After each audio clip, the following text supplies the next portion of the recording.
So good evening and welcome home to Principia College. Tonight's baccalaureate service is the culmination of much prayerful work by this year's speakers, now in their senior year, and a key activity in our weekend which celebrates our approximately 117 graduating seniors. So let me begin tonight with a little background on the tradition of the baccalaureate service.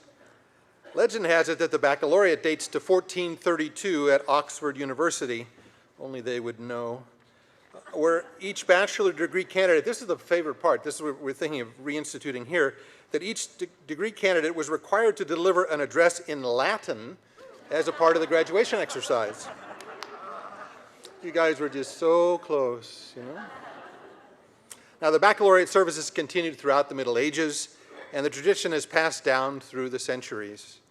The first baccalaureate service on record in the United States was held at Williams College in 1864. Baccalaureate ceremonies have traditionally been focused on the graduating class, designed to place the moment of individual and collective transition out of college and into the wider world into a more reflective context than the commencement ceremony itself. So our baccalaureate service offers a quiet and intimate opportunity to pause and reflect on this unique rite of passage, to hear farewell sermons and advice from classmates to the graduating class.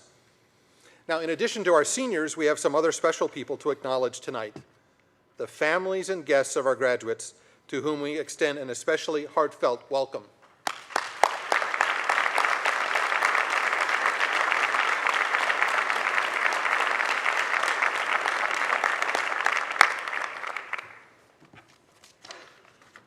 So our baccalaureate service is being live streamed tonight for the first time on the college's Facebook page, as well as broadcast internationally over Principia Internet Radio.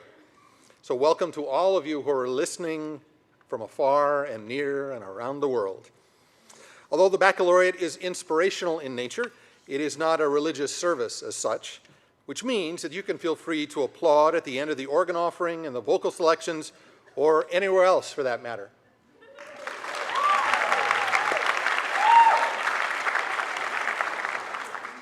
We're going to begin tonight with a musical selection in which college organist and music history faculty Dr. Rose Whitmore will collaborate with violin and piano faculty Laura Gerritsen-Parker on violin in Jean-Philippe Rameau's Gavotte from his opera The Temple of Glory. Now following Rose and Laura's performance, Dr. Brian Roberts will provide the readings. Rose and Laura.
The readings this evening are from the King James Version of the Holy Bible and Science and Health with Key to the Scriptures by Mary Baccalaureate, the discoverer and founder of Christian Science.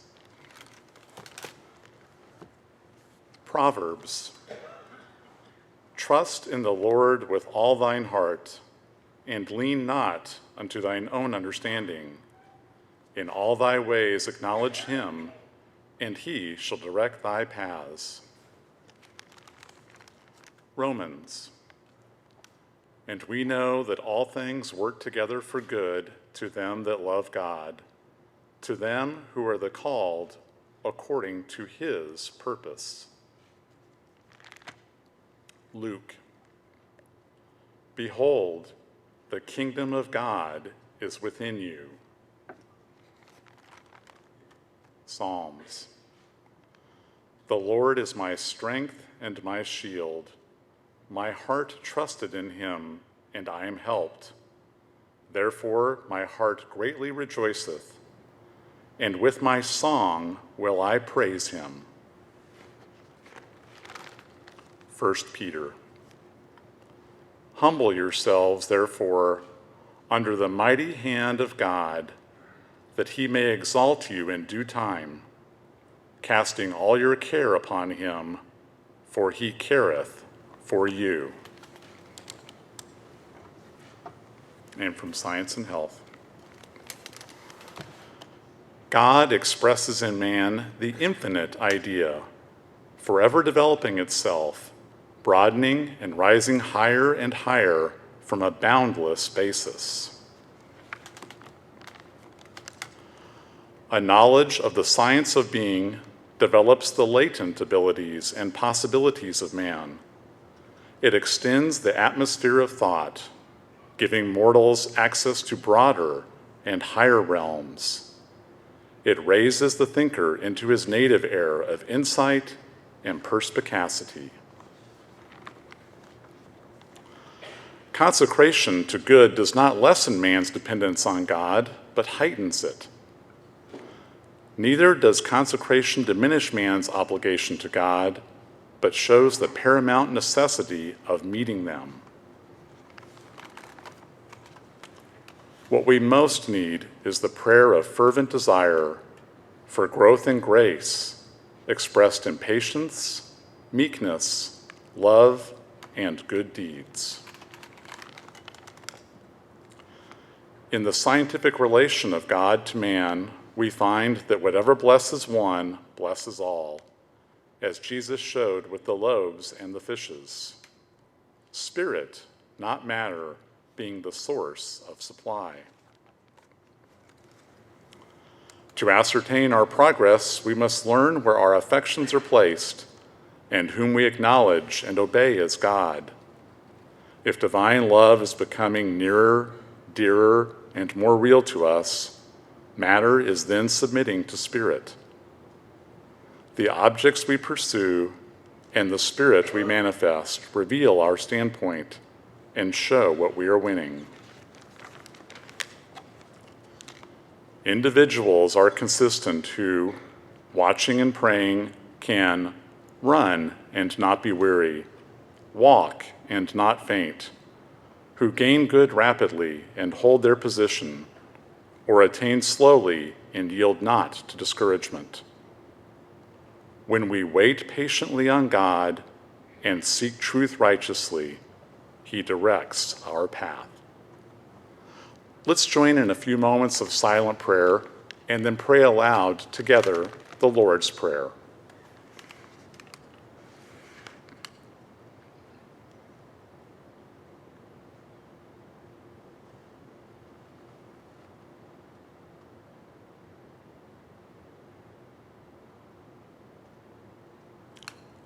Our Father, which art in heaven, hallowed be thy name.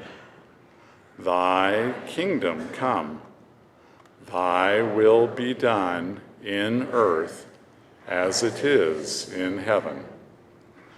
Give us this day our daily bread, and forgive us our debts, as we forgive our debtors. And lead us not into temptation, but deliver us from evil. For thine is the kingdom, and the power, and the glory, forever.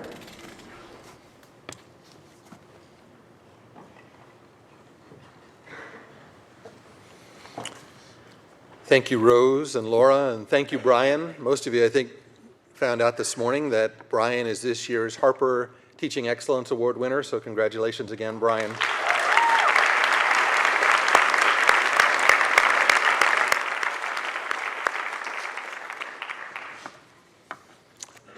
So now, the Principia College Choir, directed by music theory and composition Dr. April Mock, will sing I Will Not Leave You Comfortless by William Byrd. They'll sing that a cappella. And then the second piece will be Pilgrim on Earth. You'll recognize that as hymn 278 from the Christian Science Hymnal. And they are accompanied by Laura Parker.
take advantage of having this talented group there and take advantage of you now I know wanting to sing.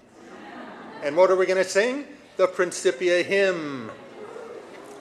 Now, Winifred Andrews Hubble, class of '06, that's 1906, composed Principia's official hymn, to which Adelaide Aubert-Phil, also class of '06, penned the lyrics.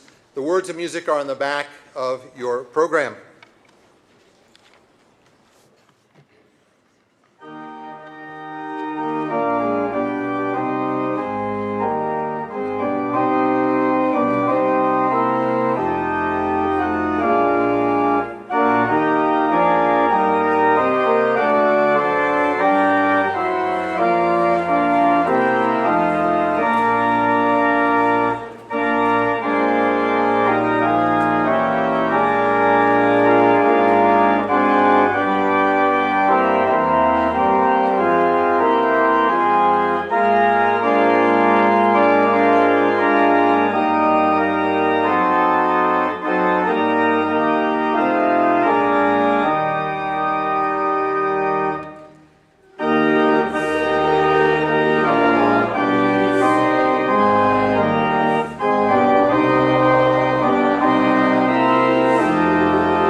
Thank you. Now I really know the bass part.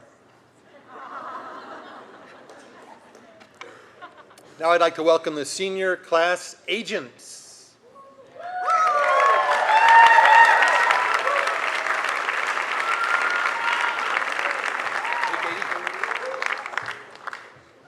So we are, can you guys hear me? Just keep talking. Don't speak up in a minute. Just go for it. So we are the senior class representatives. It's not picking me up. No, it isn't. It isn't. It's on.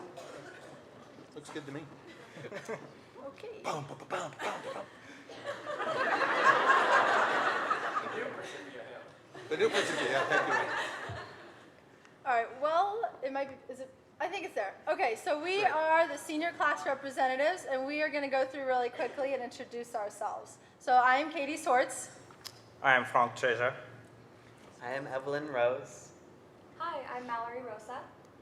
I'm Kristen Maker. I'm Ross Johnson. I'm Ashley Shoemake. I'm Max Brook. And two people that weren't able to join us on stage tonight are Daniela Yepes and Shane Wittersons. So this year, we are funding a mini pub renovation as our class gift to Principia College. And we are adding a water bottle filling station, new electrical outlets in every booth, new compost bins, high top tables, and new sofas. We are adding a water bottle filler in exchange for one of the drinking fountains by the shake side, and we are so excited to make the pub so much cooler.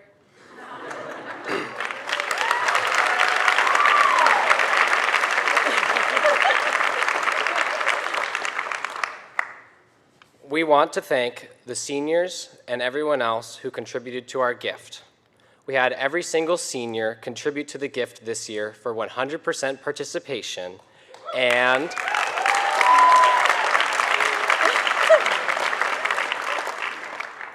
we have raised $18,296 and counting.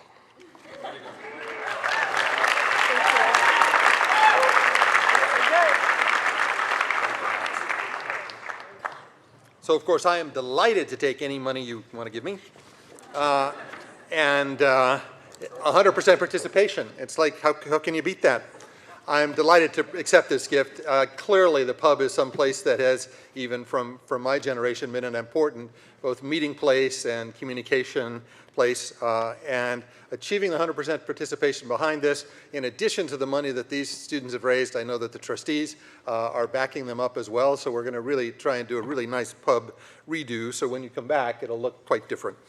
And we think it will make it cool? Yeah. Is that what we're looking for? Okay.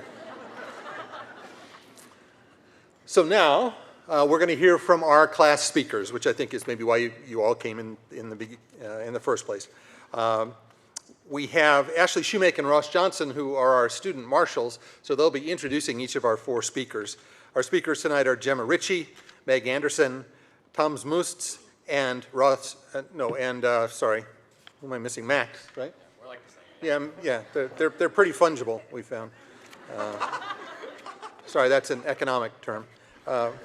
So anyway, we'll now hear from our class speakers, and Ashley and Ross will handle the introductions. All to you guys. Great.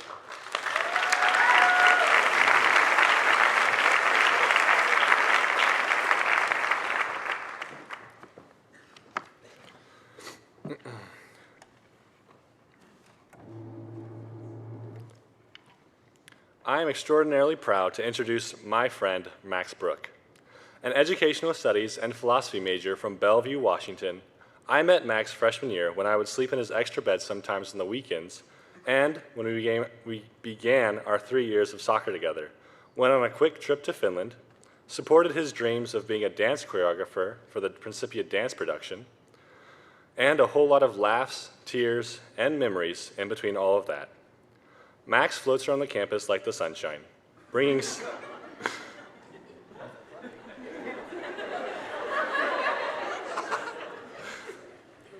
smiles to everyone he meets, whether it is because he is dressed like some sort of Seattle hobo, or because he earnestly and honestly cares about you in every sense of the word. Few people embody Principia more than Max does, and his growth from freshman year to now has never ceased to humble me. Before I proudly give the podium to Max, I need to share a quick haiku that I've composed about him. He is Max, future principal, eats slow.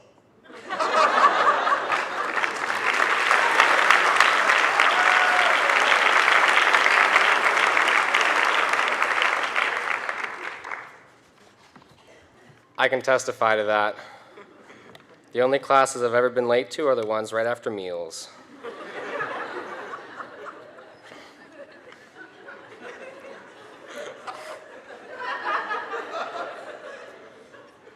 I'd like to begin with a question. What have we really learned about ourselves since beginning college? For many, college is when people find their identity and establish who they are.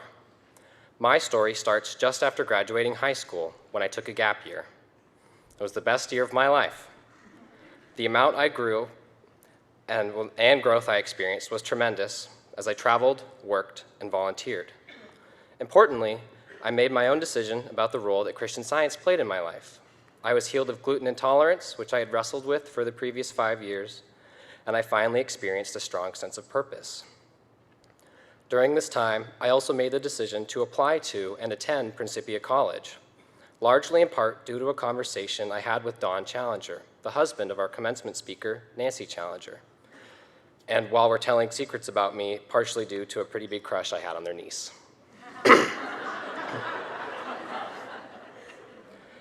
During this experience, I had 2 ideas from Science and Health with Key to the Scriptures by Mary Baker Eddy that I had taken to be the core of my practice of Christian Science. The first, hold thought steadfastly to the enduring, the good, and the true, and you will bring these into your experience proportionably to their occupancy of your thoughts. And the second, which we've already heard tonight, what we most need is the prayer of fervent desire for growth in grace, expressed in patience, meekness, love, and good deeds. So nice, we had to say it twice. One addresses how I should be conducting my thought, and the other addresses how I should be conducting my actions. I was humbly and earnestly seeking to express these in my daily life, and I saw my trust in God validated from this. I experienced plenty of growth and healing from working to embody these in my day-to-day life. To my surprise, during my freshman and sophomore years at Principia, the growth from my gap year, particularly concerning Christian Science, seemed to just plateau. I told myself that I was good enough for now. I became stagnant. Fast forward to the fall of my junior year. I had just finished a summer job in sales that I entered with high expectations due to past successes in sales jobs. Despite these previous successes, I ended the summer having failed to meet most of my sales goals. As I transitioned to sports camp with the soccer team, I hoped for some version of tangible success that would restore my self-confidence. Prior to playing at Principia, I had always felt confident regarding my role and my ability to contribute to my team. I struggled with this during previous seasons at Principia and had high hopes this year would be different. I needed it to be different. Partway through the season, it became clear to me that my high expectations for change would not be met. If anything, the season was worse. This further affected my attitude and self-confidence. At this point, I began to question my ability and, as a result, my identity, as skills and strengths I had previously used to define myself seemed insufficient. Then, near the end of the season, I received the worst news of all. I became aware that one of my best friends had betrayed me over the summer while I was away from home. For my entire life, my friends had been my foundation, and I believed they were the most solid thing in my life. This news shook that foundation, and finally, the flimsy scaffolding of my ego that I had constructed during my college experience buckled and came crashing down. My sense of identity had fallen apart. I thought I demonstrated myself to be an accomplished, personable, and successful individual, but if this wasn't true, as my recent experiences had just shown me, what else wasn't true? It was a slippery slope that I went down head first. I felt lost and alone. Although I did want to move forward and find healing, I also held myself back from it at the same time. I still attended church and the weekly testimony meetings, browsed articles, and read passages from Science and Health in an attempt to find healing, but I just didn't find any inspiration from it. I had put up a wall of frustration and doubt that prevented any progress going forward. And looking back, I did that because it somehow felt good. I didn't know where to begin to find healing for how I felt. It was just easier and more satisfying to be angry. The healing happened over a period of months. I first decided that I wanted to forgive my friend. I had always told myself that I only allowed my inner circle to consist of good people. And if someone ever threw away my trust and friendship, then it clearly wasn't important to them, and they had no place in my life. I had to put aside this notion because I realized that they needed to be loved more than I needed to feel hurt. Once I told my friend they were forgiven and removed the blame from them, I then turned on myself. I criticized myself for my lack of growth, convinced that I deserved the recent pain and anguish. Yearning for anything that would begin to allow me to move past my guilt for not growing, I found inspiration from an unexpected source, a TED Talk about relationships. Although spiritual inspiration would have been the most helpful, I had erected a wall against it. The message from this talk snuck by the wall, met me where I was at on a human level, and opened me up to more. I began to find inspiration from my metaphysical work again. I had found healing. The following semester, I questioned why this experience had happened to me. I came across a quote from Retrospection and Introspection where Mrs. Eddy writes, "Constantly, to scrutinize physical personality or accuse people of being unduly personal is like the sick talking sickness." When I told myself that I was good enough during my freshman year, I was content with a self-defined sense of identity based on previous successes in sales, soccer, and relationships. With this false sense of self, I fell into a trap of comparing my experience with what I thought I knew about the experiences of others. I conducted myself to achieve a good reputation without refreshing my spiritual foundation. What I'm now learning is that my unique, God-given identity is always unfolding, and it's my responsibility to recognize and express it, for my own growth and for the good of everyone around me. Looking back, I recognize that this was me being pushed to grow. There wasn't one single moment of inspiration and suddenly everything was fixed. I had a series of shifts in my thought that all gradually improved my experience the more I accepted them, as I slowly realized that the only acceptable outcome of a trial is that we will more clearly see the truth. Knowing this, I am better equipped to handle challenges that come my way as I recognize them as opportunities for demonstration rather than insurmountable obstacles. This is something we all can do. If progress is the law of God, then growth is natural, and every day is a discovery that we're all learning together. Our prayers, expressed through thought and action, should be a fervent desire for growth in grace, and we will see these expressed in our lives the more we recognize and hold true to our God-given identity. This isn't easy. As many of us have learned from experience, meaningful discovery is often preceded by some form of struggle. We can take comfort knowing that the demand to embrace these struggles and prove Christian Science brings with it a deep sense of goodness and love that truly redeems humanity. And that's worth it. Thank you.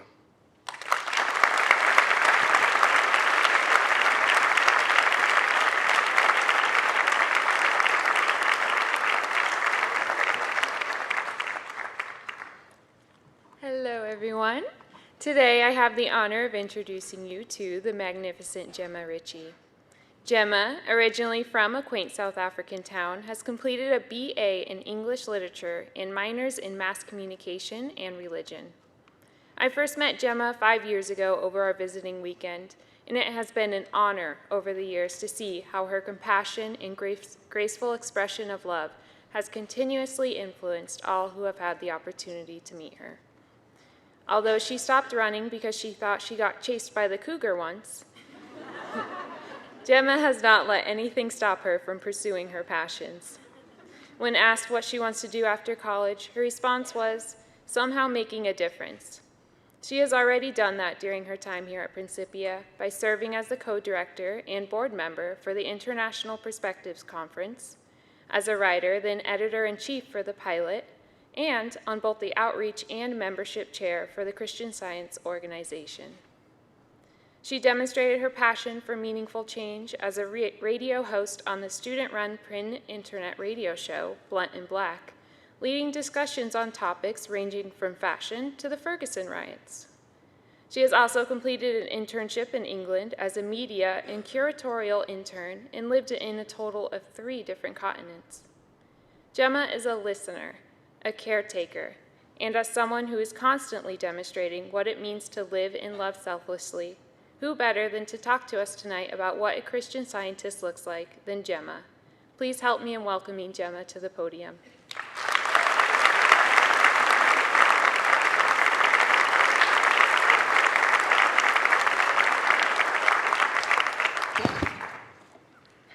Thank you, Ashley, for that lovely introduction. Good evening.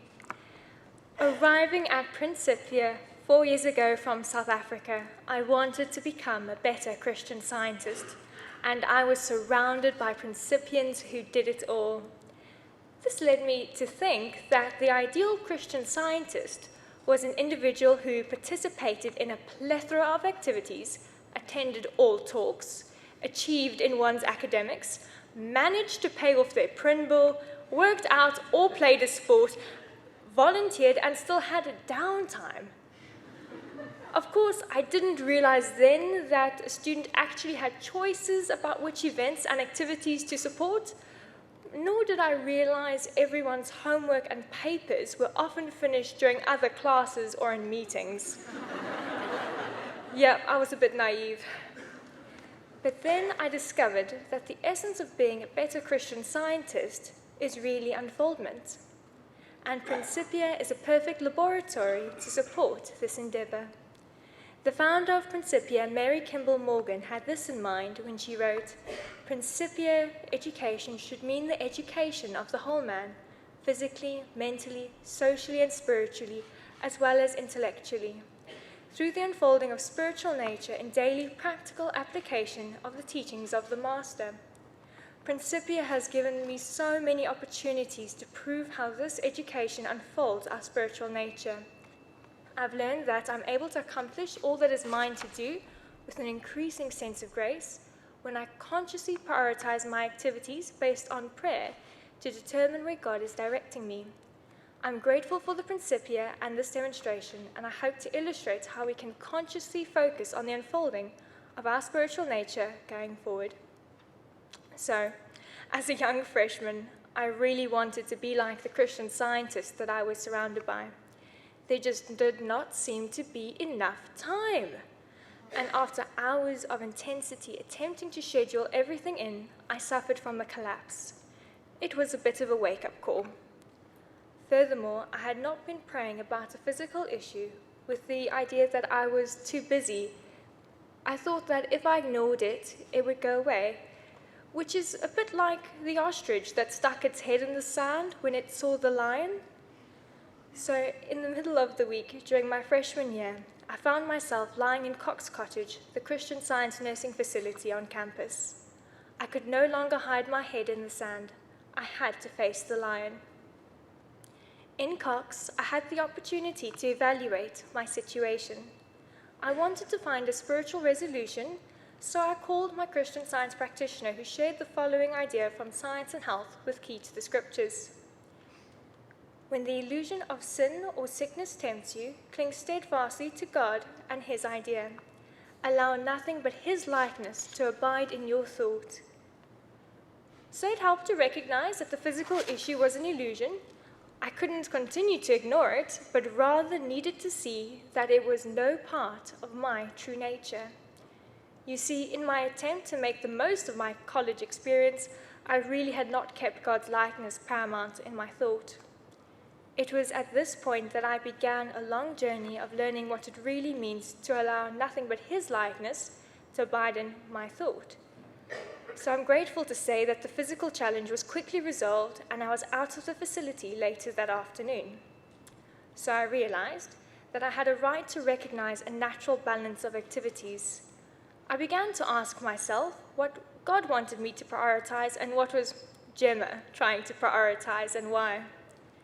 This question not only helped with the mundanity of scheduling, but it also led me to really ponder what a Christian Scientist looks like and how to be God-governed.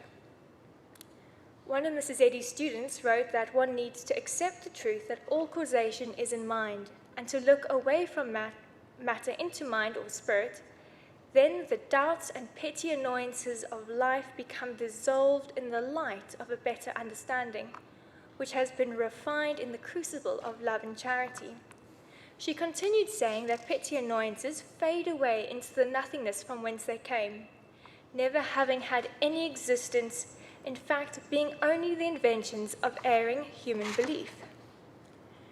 In choosing to be God-governed, our understanding is subject to the melting pot effect of a crucible, figuratively the severe test or trial. However, the crucible that the author refers to is charity and love. A traditional blazing hot crucible may not be the most comfortable way to describe one's 4 years in the laboratory that is Principia, but love and charity certainly temper the flame and enrich the journey. In the Principia laboratory, I've learned that the crucible separates the lasting spiritual effects from our more human traits, which in the end are merely erring human belief. So each semester I had more experience witnessing my unfoldment in turning to God for guidance in activities that promoted my spiritual balance and allowed me to grow and serve at the same time. This practice in Principia's laboratory prepared me when I was presented with 2 opportunities for my senior year: to serve as the chief editor of the Principia magazine, The Pilot, and to co-direct the International Perspectives Conference. Humanly, these opportunities looked impractical. Really, I asked myself. You want to run the school magazine and lead a conference in your senior year? What happened to focusing on your capstone and spending the time with friends? So I found myself relying on prayer to discern where these opportunities were God-led or Gemma's human will. In order to understand what my next step would be, I returned to the lesson that I had learned as a freshman. I asked, who was at the forefront of my thought? Gemma or God? I now had the confidence to hold my thought to the good, the opportunity to serve and glorify God, and the truth that God-led directives are successful, so I took the opportunities with a quiet sense of confidence and trust in the divine. Keeping God at the forefront of thought meant a number of adjustments. The conference and pilot became opportunities to witness unfoldment. Every late night and early morning were an opportunity to express joy and gratitude for both. I also realized that in keeping my motives in check, I could look to God for the energy to complete the tasks ahead with joy. I was also led to express love to those with whom I came into contact with, leading to an enriched experience. The semester was busy, but it did not feel pressured. I was in the crucible of love and charity, and in keeping my thought to God, the real, all that was unlike him was swept away. There was incredible harmony. Although I was busy, I had found my spiritual balance, in that I was, as Mrs. Eddy phrases in Miscellany, busy with divine love. This led to more than just a harmonious semester. It also taught me what a Christian scientist really looked like, and that there is no one look to a Christian scientist. Rather, we are individuals who listen for our God's direction, which leads to the unfoldment of spiritual balance in all our activities. As a movement, we are united when we turn to God for the unfoldment of harmony and the betterment of humanity. Thank you.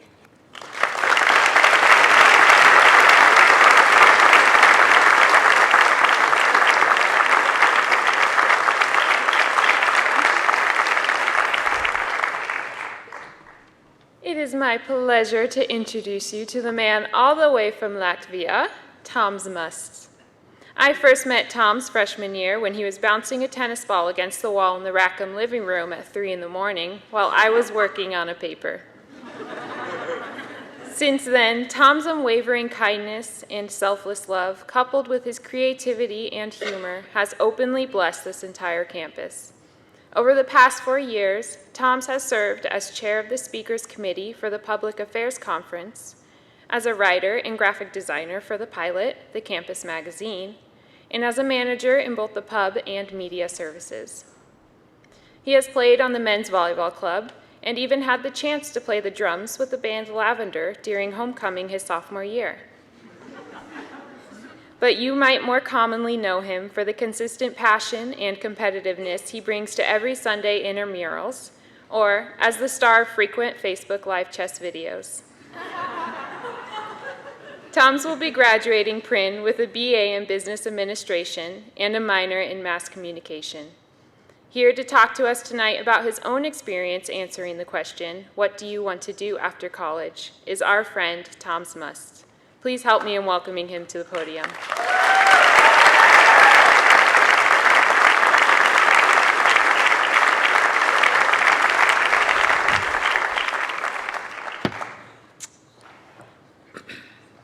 Thank you, Ashley, and thank you, senior class, for giving me an opportunity to be here today.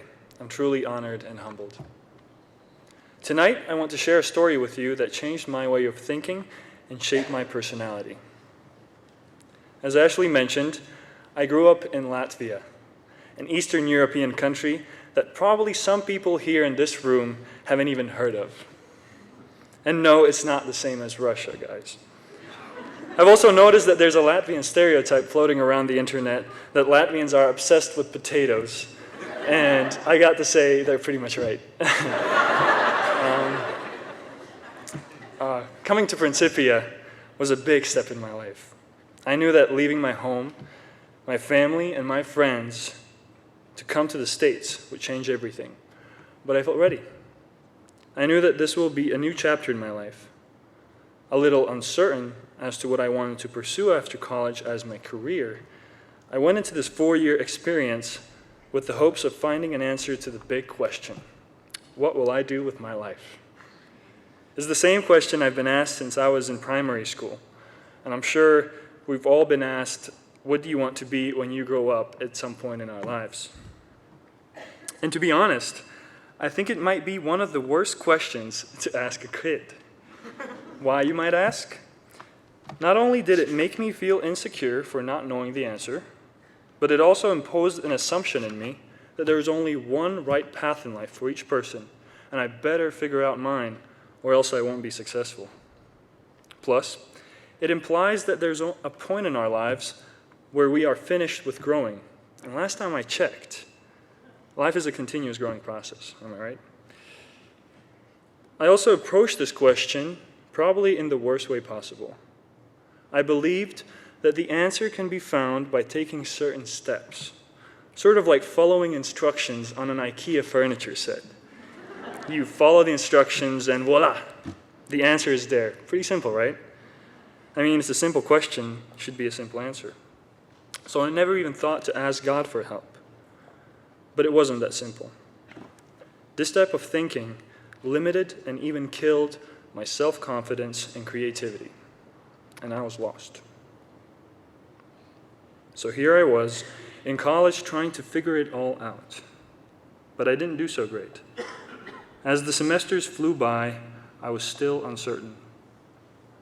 It wasn't until I had to fulfill an English Gen Ed class requirement when something was about to change, and I had no idea it was coming.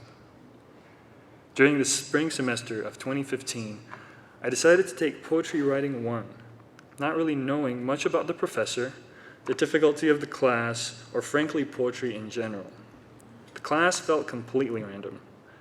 I wasn't planning on being a writer, even more so a poet, so I didn't think to take this class very seriously, but I trusted my gut and signed up for the class. About a week or two into the semester, we were assigned our first poem, and mine came out just as expected. Pretty terrible. And I remember how I was approaching this homework. Just like I was looking for a formula to find an answer to my calling after college, I was doing just the same for my creative writing practice.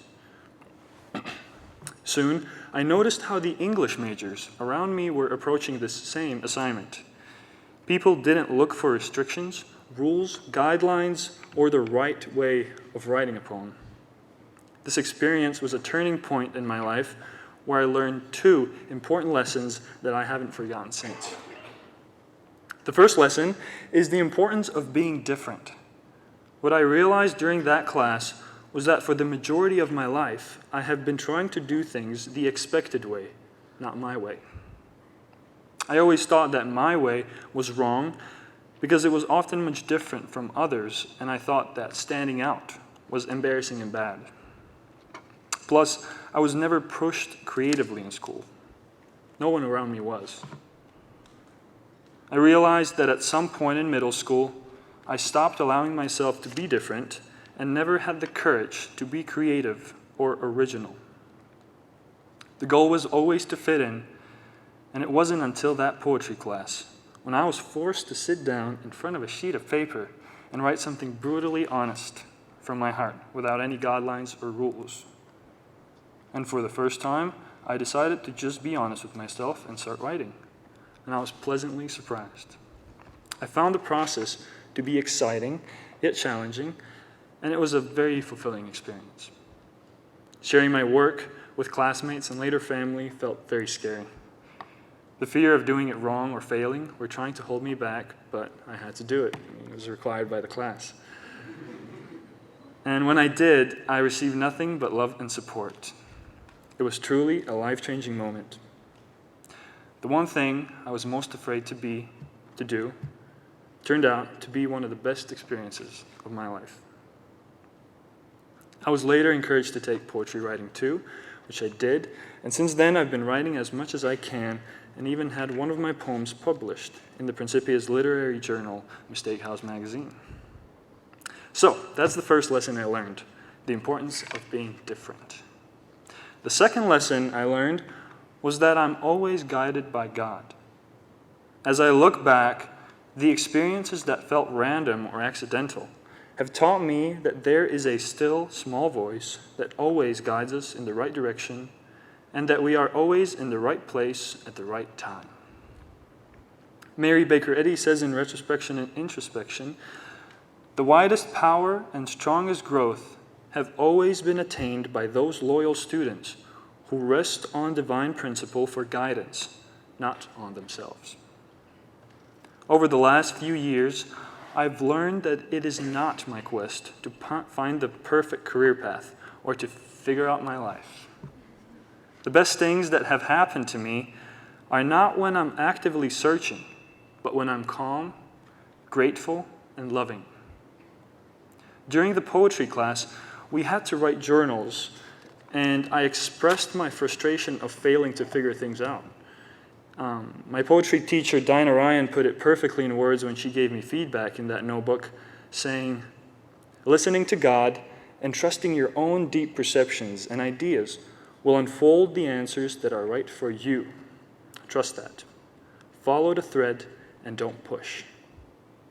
So, class of 2017, I also urge you to trust yourself and God, follow the thread, and don't push.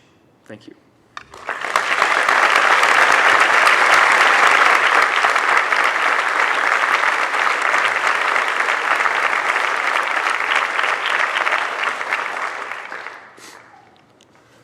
Meg Anderson is one of the shining stars of Principia. A worldly woman majoring in business administration and minoring in global perspectives, Meg is one of the graduating seniors who leapt headfirst into an abroad. As a sophomore, she traveled to India and Nepal to study girls' education. Coming back from that experience, you could feel the inspiration Meg had about giving back to the campus, as well as creating new avenues for students to succeed. She was a founding member of the Center of Entrepreneurship and Innovation.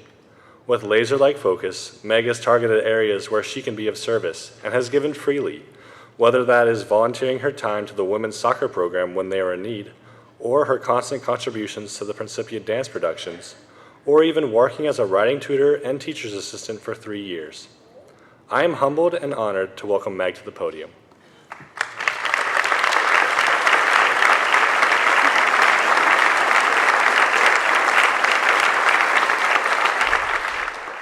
Thank you, Ross.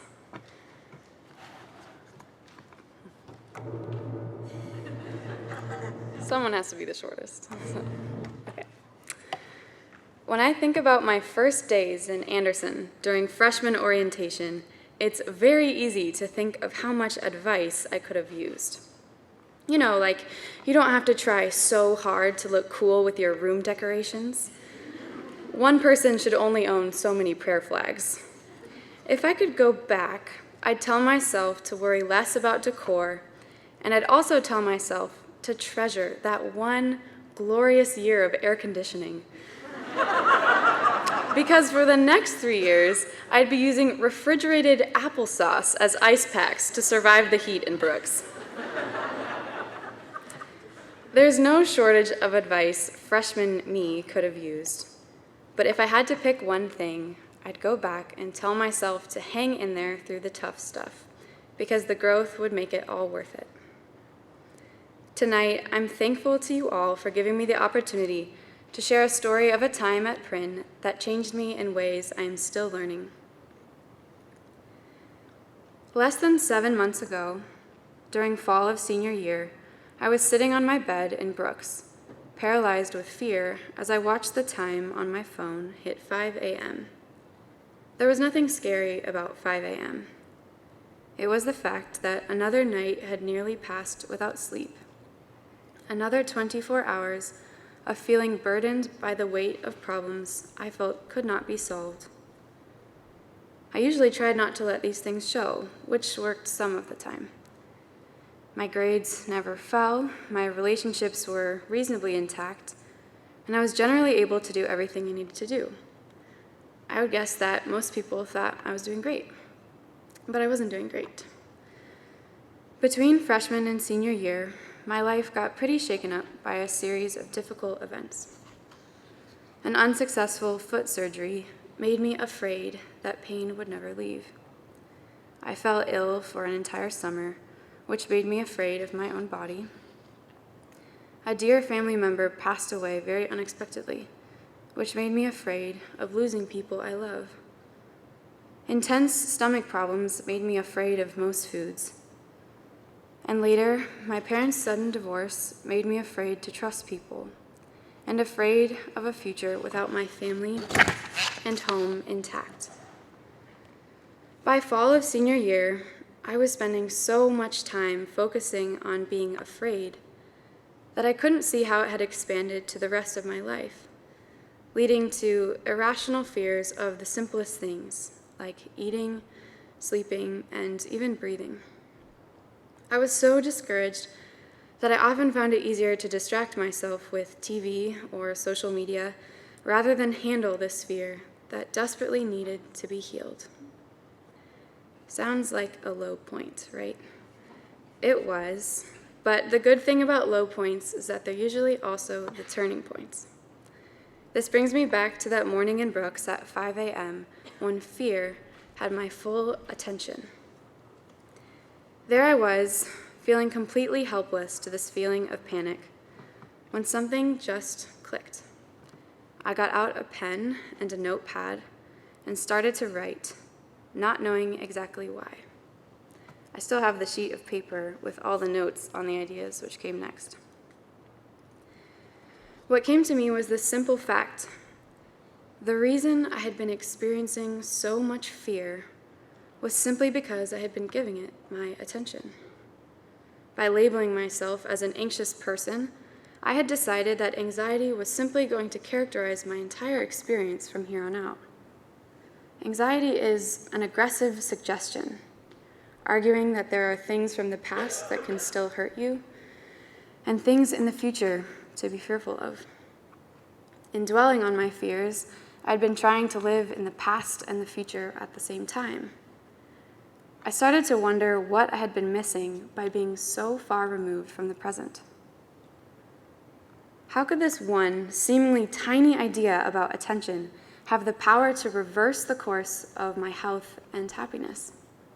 It's actually delightfully simple. We experience every moment of our lives through our attention. And thankfully, as we learn in Christian Science, our thought, or attention, is within our control, allowing us to improve our entire experience one moment at a time. From that morning forward, I started paying attention to how I was speaking and thinking, how I was carrying myself, and what power I was giving to things by giving them my attention. I also began to invest in the many incredible things that were going on around me that had been missing my attention. I became more present with my friends, found healing in relationships, and allowed myself to be open and trusting with others. I also found myself building new friendships with people who I absolutely adore. I can't begin to describe how many unexpected blessings have occurred in the past 5 months. and it has all been about paying attention to good, or as we read in Psalms, magnifying the Lord. Some things are still tough, but I refuse to let anything in which would claim that my life is not full, because my life is so full. About 2 months ago, I realized that months had passed without a single symptom of the issues relating to fear or anxiety. The injuries had healed, sleep came easily, and the stomach pain had simply faded away. It's kind of like that classic Sunday school metaphor about turning on the light in a dark room. When you're standing in the dark and you turn on the light, you don't see the darkness jump out the window. I had been grappling with fear and anxiety by researching it, labeling myself, and wondering what was wrong with me. This was like trying to drag darkness out of a room when all I actually needed to do was flip on the light, or in other words, shift my attention. The more I paid attention to what was true about myself and God, the more this goodness seemed to fill my life. And it has been as natural as the way that light effortlessly fills a room. What I hope you might take away from this story is this: that even on the darkest days, or the longest nights that feel like they won't end, we have a choice. We can be mesmerized by fear, or we can hold true to the story that God is telling. Because, despite what fear would say, the pain does leave. Love stays. The people we love are never lost, and God's ideas cannot be divided.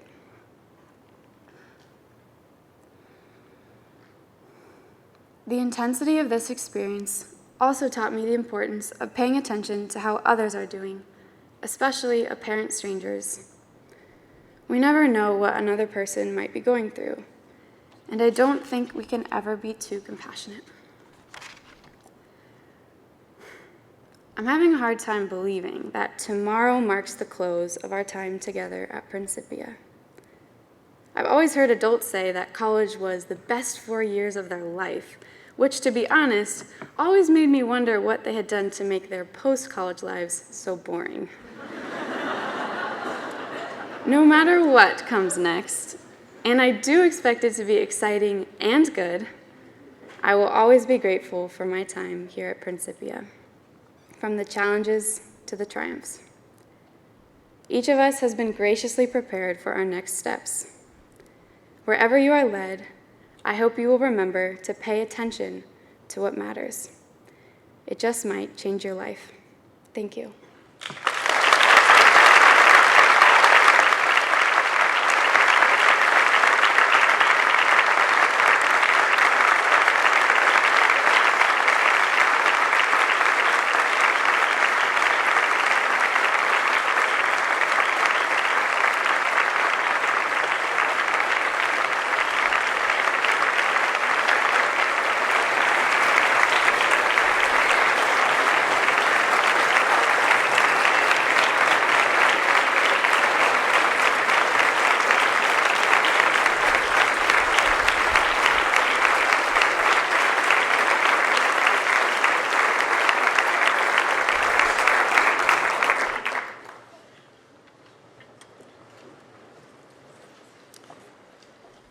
I don't think you need to be reminded about why this place is special and how important it is.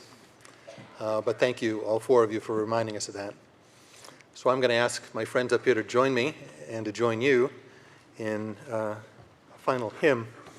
But I want to make sure that you have, since I have you all together, a good sense about what we're doing tomorrow. The buffet luncheon in the dining hall begins at 11:15. And if you have a child 3 years old or younger and haven't arranged for childcare yet, please be kind to the usher who will ask you to move to the lobby of Cox. We'll have an area there for available for the duration of the ceremony where you can see the ceremony on closed-circuit TV. The auditorium doors here will open tomorrow at 1 p.m. That's a change from 1:15. It gives, I think, just folks a little more time to get a chance to be seated. The processional begins at 2 p.m. We've been practicing that most of the afternoon, so the seniors are in good shape. Some standing up and sitting down too, but mainly processing. Afterward, and as our graduates leave the auditorium, all of our resident life staff and other Principians will line the colonnade and celebrate our graduates as they process to the chapel green. And then tonight, let me tell you that there will be free milkshakes at the soon-to-be renovated pub. They're already made and ready to go. Just grab and go. They'll be handed out on a first-come, first-served basis. Please don't push people.